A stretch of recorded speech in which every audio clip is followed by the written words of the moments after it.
Well, then think we should be talking about those soldier beetles. Sure, let's go over to yes, because I've got some beetles. very good news about them. Okay, because they can be a bit gross when they're in such huge numbers. They are a bit intimidating. I've been seeing posts in social media of people panicking because they're getting hundreds of them.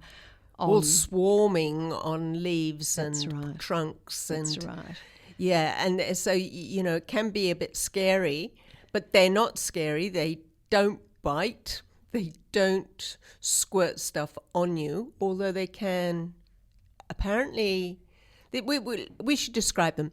I was thinking that. Yeah, they're black and yellow, but they're not really black. Those wings are actually, if you look closely, they're sort of like a dark bottle green, aren't they? Yes, or olivey green. They're about 15 millimetres long, and they have long, narrow wings that I would call olivey green, and they've got a yellow, soft body underneath, and they've got a yellow tail that pokes out. And a black head. And a black head and sort of a yellow collar.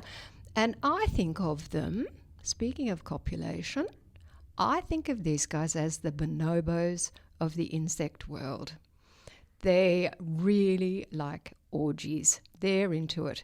In fact, I read a research study that said they checked out a colony of plague soldier beetles, and in that colony, 92% were copulating.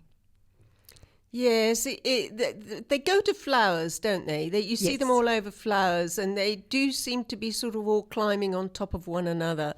And so that's one way to put it. It's a sort of flower party for adults only, isn't it? Really, I think that they're actually very good pollinators. Right. And they drink nectar. I don't know if they get drunk on that nectar and then they go for the swarmy thing. But whatever it is, it's something you can just look at. You don't have to freak out, although you might freak out because, of course, it's all moving.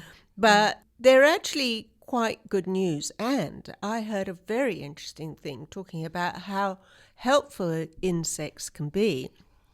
The CSIRO has found that they produce a sort of waxy exudate, a little sort of like fluid, and they protect their eggs with this fluid, and it has antimicrobial qualities.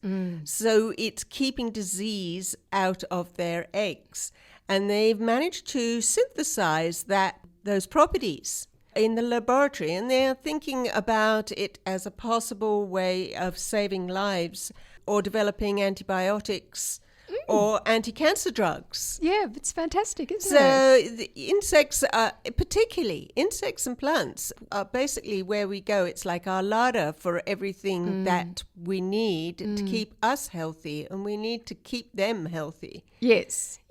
So I like them. Yep, and they'll only stay there a few days. They will not eat the plant out of house and home because they're too busy copulating.